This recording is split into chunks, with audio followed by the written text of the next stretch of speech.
Stan actually put a deal together to get money to do Lobster Man.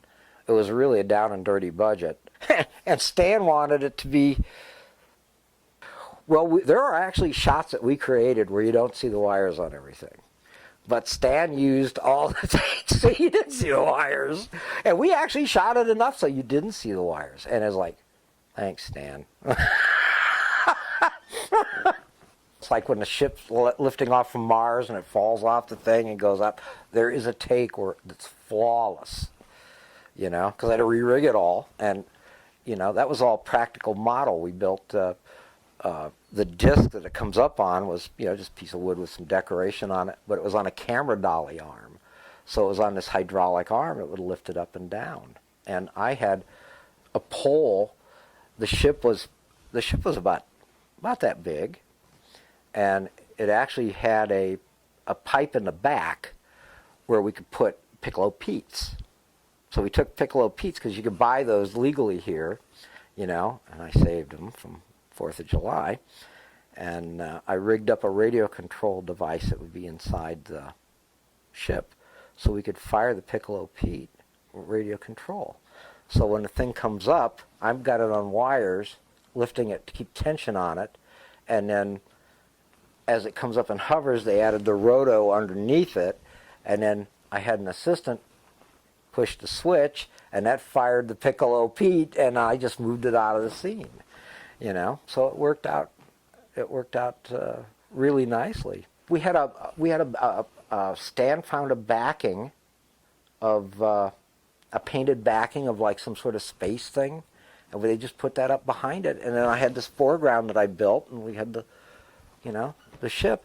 My favorite shot, that was one. I would have liked it a lot more if he'd used the actual good take where it didn't, because what happened was I had to keep, as the thing was rising, I had to keep tension on the wires, and I missed it.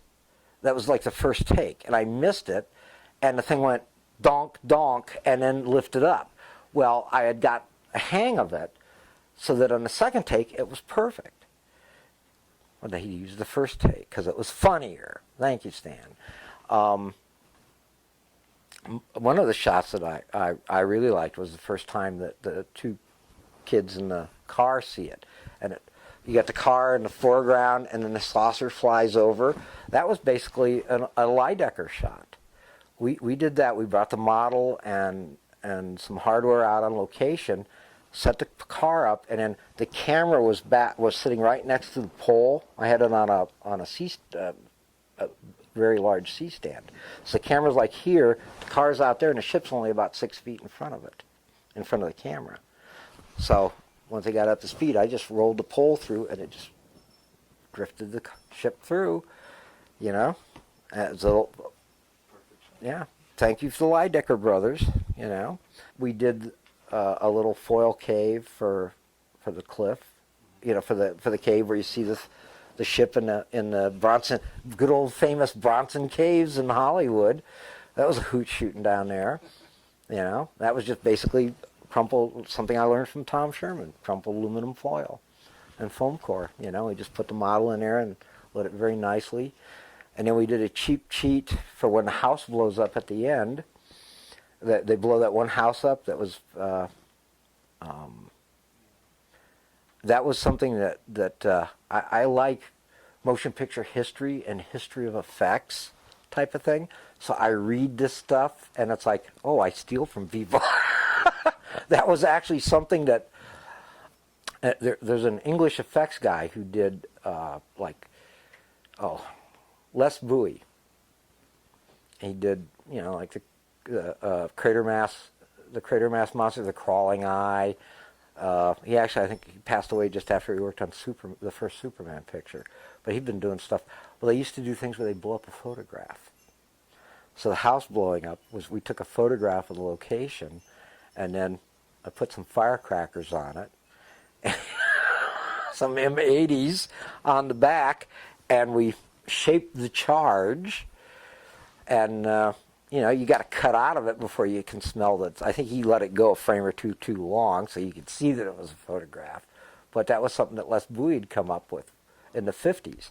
And I read it, and I thought, Perfect. We're doing it. I'm setting this up, and we do the shot, and the DP had actually worked. It was an Englishman by the name of Jerry Lively, and Jerry's great. He had worked as a pyro guy in the North Sea as a diver, and he goes, "Oh, you're shipping the tar." And I go, "Yeah, Jerry, how do you know?" He goes, "I used to work on this." Okay.